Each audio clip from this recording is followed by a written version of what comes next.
அலைக்கும் வரஹ்மத்துல்லாஹி வபரகாத்துஹு. கண்ணியத்துக்குரிய சகோதரர்களே, கேரளாவிலே நிலச்சரிவு ஏற்பட்டதற்கு பலரும் பல காரணம் சொன்னாலும் அல்லாஹ் முக்கிய காரணத்தை குர்ஆனிலே சொல்லி காட்டுகின்றான். பாருங்கள், அலம் நஜ்அலில் அர்ல மிஹாதா வல் ஜிபால அவுத்தாதா, பூமியை நாம் உங்களுக்கு விரிப்பாக ஆக்கவில்லையா? பூமியை பிடித்திருக்கக்கூடிய மலைகளை உங்களுக்கு நாம் ஆக்கவில்லையா என்பதாக கேள்வியாக கேட்கப்படும் போது, மலை பகுதிகளை அல்லாஹ் எதற்காக படைத்திருக்கிறான் என்பதை உணர்த்தி காட்டுகின்றான். பூமி ஆடாமல் அசையாமல் இருப்பதற்காகத்தான் மலைப்பகுதிகளை படைத்திருப்பதாக அல்லாஹ் குர்ஆனிலே உணர்த்தி காட்டுகின்றான். இந்த கேள்வியை இன்றைக்கு கேரள மக்களை பார்த்து, கேரளாவில் உள்ள மக்களை பார்த்து அல்லாஹ் கேட்பதை போன்று தெரிகிறது. அலம் நஜ்அலில் அர்ல மிஹாதா வல் ஜிபால அவுத்தாதா, மலைகளை நாம் புடிமானமாக பூமிக்கு ஆக்கவில்லையா என்பதாக கேட்கும்போது, அந்த கேரள மக்கள் தான் மலைகளை சிதைத்து விட்டார்கள், மலைப்பகுதிகளை சிதைத்து விட்டார்கள். அதன் காரணமாகத்தான் நிலச்சரிவு ஏற்பட்டிருக்கிறது. கண்ணியத்துக்குரியவர்கள், இந்த உலகத்திலே நீண்ட ஆயுளுடன் வாழ்ந்த நபிமார்களிலே 2 நபிமார்களுடைய துவாவை அல்லாஹ் சொல்லி காட்டுகின்றான்.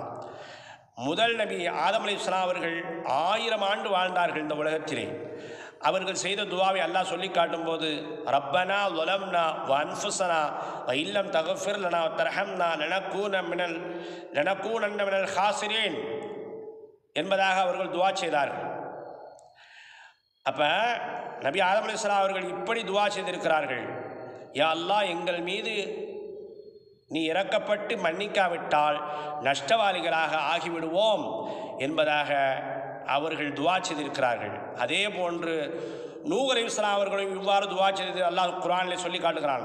கால ரப்பி இன்னி அஊது பிக்க அன் அஸலக மா லைஸ லீ பிஹி இல்முன் வ இல்லா தக்ஃபிர் லீ வ தர்ஹம்னி அகும் மினல் ஹாசிரின். நூஹ் அலைஹிஸ்ஸலாம் அவர்களும் ஆதம் அலைஹிஸ்ஸலாம் அவர்களை போன்று துவா செய்திருக்கிறார்கள், யா அல்லாஹ், என் மீது நீ இறக்கப்பட்டு மன்னிக்காவிட்டால் நஷ்டவாளிகளில் ஒருவனாக ஆகிவிடுவேன் என்பதாக.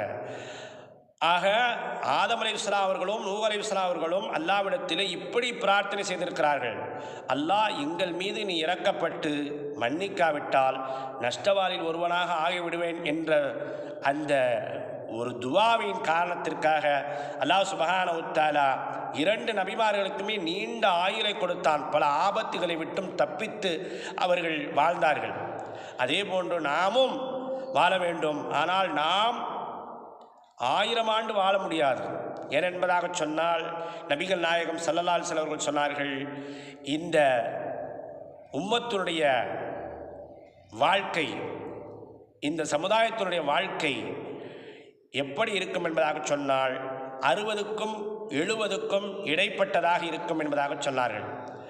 இந்த இறுதி காலத்தில் வாழக்கூடிய மனிதர்களுடைய வாழ்க்கை பற்றி சொல்லும்போது 60க்கும் 70க்கும் இடைப்பட்டதாக இருக்கும் என்பதாக நபிகள் நாயகம் ஸல்லல்லாஹு அலைஹி வஸல்லம் அவர்கள் சொன்னார்கள். அவ்வளோ சுருக்கமாக அல்லாஹ் வாழ்க்கையை சுருக்கி கொடுத்திருக்கின்றான். ஆனால் பாருங்கள், அவ்வளோ சுருக்கமாக கொடுத்தாலும் இடையிலே திடீர் மரணங்கள் ஏற்படுகிறது, இடையிலே இயற்கை சீற்றம் ஏற்பட்டு மரணம் வருகிறது. இதையெல்லாம் நாம் தப்பித்து நீண்ட ஆயுளுடன் வாழ்வதற்கு அல்லாஹ் சுப்ஹானஹு வ தஆலா நமக்கு அந்த வாழ்க்கையை தர வேண்டும் என்பதாக சொன்னால், ஆதம் அலைஹிஸ்ஸலாம் அவர்கள் செய்த துவாவை போன்று, யா அல்லாஹ், எங்கள் மீது நீ இறக்கப்பட்டு மன்னிக்காவிட்டால் நஷ்டவாளில் ஒருவனாக நாங்கள் ஆகிவிடுவோம் என்பதாக பிரார்த்தனை செய்ததை போன்று நாமும் செய்தால் நிச்சயமாக நம்முடைய வாழ்க்கையும் நீண்ட நாள் வாழ்க்கையாக இருக்கும். அல்லாஹ் சுப்ஹானஹு வ தஆலா அந்த வாழ்க்கையை நமக்கும் நம்முடைய குடும்பத்தார்களுக்கும் தருவானாக. வாஹிர் தாவானா அனில் ஹம்துலில்லாஹி ரப்பில் ஆலமீன். அஸ்ஸலாமு அலைக்கும் வரஹ்மத்துல்லாஹி வபரகாத்துஹு.